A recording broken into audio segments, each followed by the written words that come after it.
अवसर पर राष्ट्रीय सेवा योजना के प्रभारी सहायक आचार्य श्री मनोज कुमार सर और डॉक्टर विजय सिंह सर अभी मानवाधिकार के बारे में डॉक्टर विजय सिंह सर द्वारा सारे अधिकारों को आपके सम्मुख गिनाया गया। अब आज के संस्था प्रधान के रूप में मेरा दायित्व तो बनता है कि आपको कुछ वो बातें समझा पाऊं जिसके कारण मानवाधिकार की महत्ता और बढ़ जाती है। प्यारे विद्यार्थियों, समस्त जीवों में मानव सबसे अद्भुत जीव है। इस बात को समझना, क्यों सबसे अद्भुत जीव है। एक कुत्ता जन्म लेकर कुत्ता के रूप में ही मरता है, क्योंकि उसकी जो भी आइडेंटिटी है फिक्स है। लेकिन इंसान के रूप में जब जन्म होता है तो उस इंसान की एक संभावना बनती है कि वह भगवान बन सकता है। भगवान यदि ऊंचाइयों पर जाए तो वह इंसान भगवान बन जाएगा। लेकिन उस इंसान को कुछ अधिकार नहीं मिले, कुछ परिस्थितियां नहीं मिले, सम्यक शिक्षा नहीं मिले, वही इंसान शैतान बन सकता है। शैतान बन सकता है। यह मनुष्य की बहुत बड़ी संभावनाओं का क्षेत्र खुला हुआ है। बस इतना जान लो कि जिस रूप में तुम्हारा जन्म हुआ है, यह तुम्हारा जन्म हुआ है, लेकिन जीवन निर्माण तुम्हारे हाथ में है। यदि तुम नीचे की तरफ जाना शुरू की तो कहा जाता है कि गंगा स्वर्ग में रहती थी और वहां से शिव जी के मस्तक पर गिरी, शिव जी के मस्तक से हिमालय पर गिरी, हिमालय से धरती पर गिरी और धरती से सागर में गिरती चली गई। फिसले जो इस जगह तो लुढ़कते चले गए। हमको पता नहीं था कि इतना ढलान है। जीवन में बहुत ढलान है, बहुत ढलान। फिसले जो इस जगह तो लुढ़कते चले गए। हमको पता नहीं था कि इतना ढलान है। देखे हैं हमने दौड़ कई, अब खबर नहीं पांवों तले जमीन है या आसमान है। आप यहां से जीवन में आगे जाइएगा, गृहस्थ जीवन में प्रवेश कीजिएगा तो इतनी बड़ी चुनौती होती है कि बहुत सारी महिलाओं ने ऐसे अपराध किए हैं जिसकी कल्पना भी नहीं की जा सकती है कि वह अपराध एक महिला कर सकती है। अपने 3-3 बच्चों को, अभी कुछ दिन पहले पेपर में आया था, महिला ने मारकर कुएं में फेंक दिया। और किस कारण से? दूसरे के साथ अवैध संबंध के कारण। क्या सोच सकती हो? मां तो ममता का रूप होती है, वह कैसे अपने बच्चे को मार सकती है? भारतीय ज्ञान परंपरा का एक वाक्य है, पुत्रो कुपुत्रो भवे, पुत्र भले कुपुत्र हो जाए, माता कुमाता ना होती। माता कभी कुमाता नहीं होती।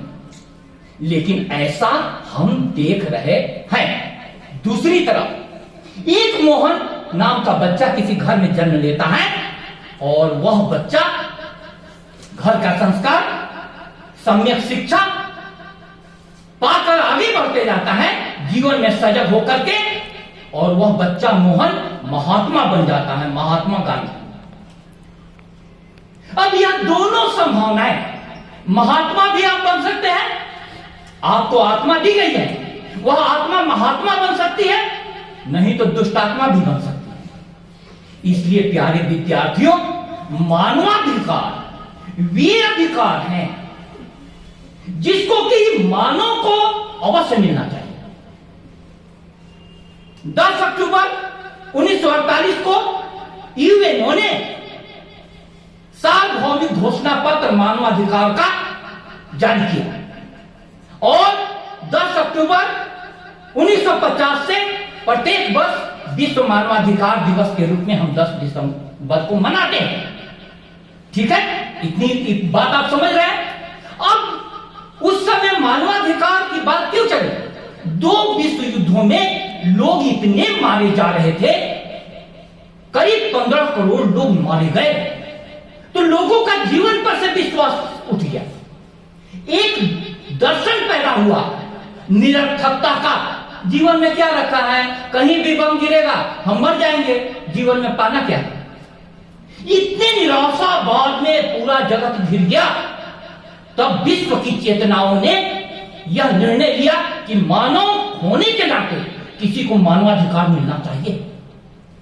अभी इजराइल और हमास के युद्ध में स्थिति यह थी कि 50,000 बच्चे इतनी बुरी तरीके से पीड़ित हुए हैं, मारे गए हैं लोग कि आपका पैर कट गया है, आपके पास डॉक्टर नहीं है, एनेस्थेसिया नहीं दिया जा सकता है, ऐसे ही ऑपरेशन करना पड़ेगा। सोचो, पैर का ऑपरेशन कटे हुए का, बिना बेहोश किए हुए, कितनी पीड़ा से।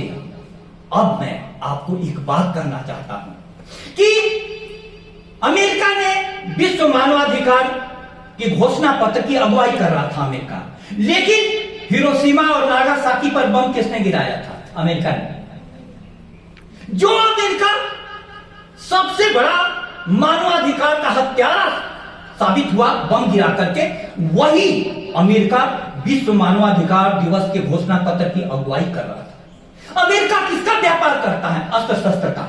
अभी भारत पाकिस्तान में हुआ ऑपरेशन सिंदूर,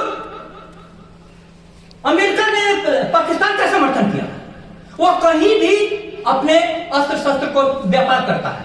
अस्त्र शस्त्र कैसे बिकेगा? 2 में लड़ाई होगी तो, और उसमें वो घुस जाएगा और उसके बाद न्यायाधीश भी बन जाएगा।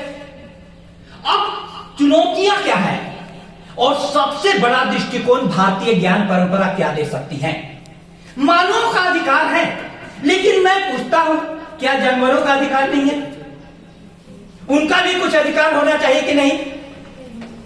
उनका भी कुछ अधिकार होना चाहिए। सबका अधिकार है। भारतीय संस्कृति कहती है आत्मवत् सर्वभूतेषु यह पश्यति स पंडितः।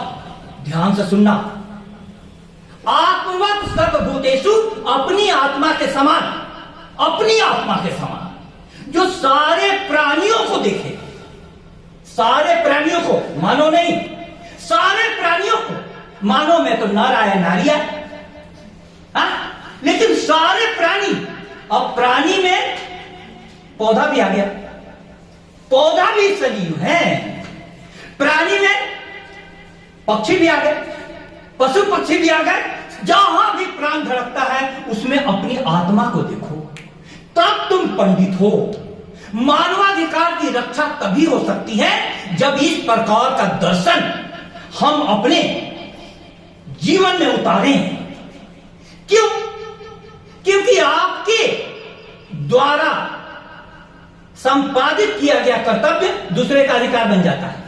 मैं टीचर हूं, आज कॉलेज का जिम्मा मेरे को दिया गया है, मैं बिना बुलाए हुए आ गया, बिना बुलाए हुए आ गया, क्योंकि मेरी जिम्मेवारी बनती है आपको शिक्षक के रूप में कुछ मैं दूं। तो मैं यदि अपने कर्तव्य का निर्वाह करता हूं तो आपको शिक्षा का अधिकार मिला कि नहीं मिला? मिला। यदि शिक्षक अपने पढ़ाने रूपी कर्तव्य का पालन करेगा तो दूसरे का पढ़ना रूपी अधिकार स्वयं सुरक्षित हो जाएगा। आप ये मत समझना कि जीवन में सारी चीजें अलग अलग हैं, अधिकार अलग हैं, कर्तव्य अलग हैं। ऐसा गलती से भी मत सोचना, नहीं, सारे मिले हुए हैं। आपका कर्तव्य दूसरे के अधिकार की रक्षा करता है। आप अपने कर्तव्य, आप बेटी के रूप में घर में अपने कर्तव्य का पालन करती हैं तो पिता को सेवा का अधिकार मिल जाता है। और पिता यदि अपनी बेटी को आगे बढ़ाने के लिए अपने सारे कर्तव्यों का पालन करता है तो तुमको सारे अधिकार मिल जाते हैं। तो आपको यह दो चीजें भारतीय ज्ञान परंपरा से जाननी है कि सर्वभूतेषु यह पश्यति सपरिमितः आत्मवत्, अपनी आत्मा के समान, अपनी आत्मा के समान सबको जानो। एक चींटी पर तुम्हारा पैर पड़ जाता है तो तुमको दुख होना चाहिए, क्योंकि तुमने एक प्राण की हत्या कर दी। ठीक वही है जैसे तुम किसी को गोली मारो, लेकिन हम लोग ऐसा नहीं सोचते हैं। एक छोटी सी घटना सुना करके आपको मानवाधिकार समझाने का प्रयास करो, फिर अपनी वाणी को विराम देता है। सरदार पटेल और महात्मा गांधी साबरमती आश्रम में एक साथ रह रहे थे और सरदार पटेल पानी गर्म कर रहे थे। पानी गर्म हो रहा था तो उन्होंने खौलता हुआ पानी छोड़ दिया खुला। गांधी जी ने कहा कि पटेल इसको ढक दो। उन्होंने कहा कि क्या होगा, क्यों ढक दूं, यहां तो कुछ है नहीं। बोले कि तुम नहीं जानते हो जो वाष्प उड़ रहा है इसमें कई कीट या पतंगे आ सकते हैं, वे मर जाएंगे। अब गांधी जी इतने संवेदनशील थे कि तुम्हारा पानी भी गर्म, उसका वाष्प उड़ रहा है तो कोई कीट पतंगा नहीं मर जाए। इस बात ने, इस संवेदनशीलता ने गांधी को महात्मा बनाया। आपके पास संवेदनशीलता हो और संवादशीलता हो। संवेदनशीलता अपने पास होनी भी चाहिए और संवाद के द्वारा राष्ट्रीय सेवा योजना के सदस्य होने के नाते आपका कर्तव्य है कि उसको दूसरों तक पहुंचाया भी जाए। इसलिए प्यारे विद्यार्थियों, मानवाधिकार दिवस, विश्व मानवाधिकार दिवस हमें एक सोचने का अवसर देता है। एक घटना, रावण मारा गया युद्ध में। राम जी ने कहा कि रावण का अंत्येष्टि संस्कार पूरे सम्मान के साथ किया जाना चाहिए। भले ही मेरा शत्रु था, लेकिन शत्रु को भी यह अधिकार है कि उसका अंतिम संस्कार पूरे सम्मान के साथ। कितना भी बड़ा अपराधी हो, वह मर जाता है तो उसका अंतिम संस्कार, न्यायालय भी कहते हैं, विश्व मानवाधिकार के प्रावधान भी कहते हैं, अंतिम संस्कार उसके पूरी गरिमा के साथ होना चाहिए। तो जन्म लेकर के आप जब धरती पर आते हैं तो आज लड़कियों का स्वागत कैसे किया जाता है? लोग मायूस हो जाते हैं, उनके मुंह लटक जाते हैं। और लड़कों का स्वागत कैसे किया जाता है? थाली बजाई जाती है। क्या आपको अधिकार नहीं मिलना चाहिए कि आप आए तो यहां पर थाली और ताली दोनों बजनी शुरू हो जाए? एकदम हो सकती है। लड़की लड़की में क्या अंतर है? चेतना आप में भी है, चेतना हम में भी है। यदि दोनों को अच्छी शिक्षा मिले तो कौन सी ऊंचाई है जो मैं चुन सकता हूं, आप नहीं चुन सकती है? आप भी चुन सकती हैं। आप मानवाधिकार दिवस को इस रूप में देखिएगा कि कितना संवेदनशील और कितना व्यापक मामला है। क्योंकि संस्कृत के श्लोक के साथ मैं अपनी वाणी को विराम दूं। अयम निज परोवेति गणना लघु चेतसा उदार चरिता नाम तू वसुधैव कुटुंबकम। हम लोग परिवार सिर्फ अपने माँ बाप भाई बहन को नहीं माने। भारतीय संस्कृति कहती है माँ बाप से भी महत्वपूर्ण आपका शिक्षक है, क्योंकि माँ बाप तन को जन्म देते हैं, शिक्षक मन को जन्म देता है। और यह अधिकार या कर्तव्य कौन समझाएगा? माँ बाप जितना समझाएंगे उससे ज्यादा शिक्षक समझाएगा। इसीलिए शिक्षक को भी हमारा देव समझो और सारे वसुधा के सारे लोगों को परिवार समझो। इतना ही नहीं, ग्रेटा थुनबर्ग का नाम आपने सुना है?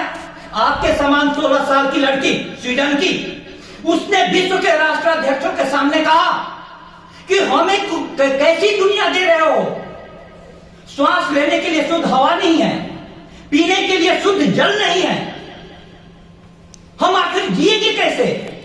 एक रिपोर्ट आई है कि दिल्ली की हवा में जो सांस ले रहा है उसकी अगली पीढ़ी के लंग्स सिकुड़ जाएंगे, छोटे हो जाएंगे। तो सिर्फ मैं इसको और व्यापक रूप दे रहा हूं, सिर्फ नर नारी नहीं, सिर्फ उतना ही नहीं, प्राणी नहीं, एक और बात, आग है, पानी है, मिट्टी है, हवा है मुझ में, फिर मानना पड़ता है खुदा है मुझ में। हमको पानी को भी सुरक्षित रखना होगा क्योंकि वह भी, उसमें भी प्राण है। जैन दर्शन ने कहा था, महावीर ने 650 ईस्वी पूर्व, मिट्टी के बिना हमारा फसल कैसे होगा? हवा के बिना हम कैसे जिंदा रह पाएंगे? जल ही जीवन है, ये तो आज ढूंढा गया है, लेकिन बहुत हजारों वर्ष पहले महावीर ने कह दिया था जल ही जीवन है। मैं कहना चाहता हूं कि तुम इतने संवेदनशील बनो कन्या महाविद्यालय की छात्रा होने के नाते कि सब जगह उस प्राण का दर्शन कर पाओ, तब मानवाधिकार दिवस सार्थक होगा। बहुत बहुत धन्यवाद।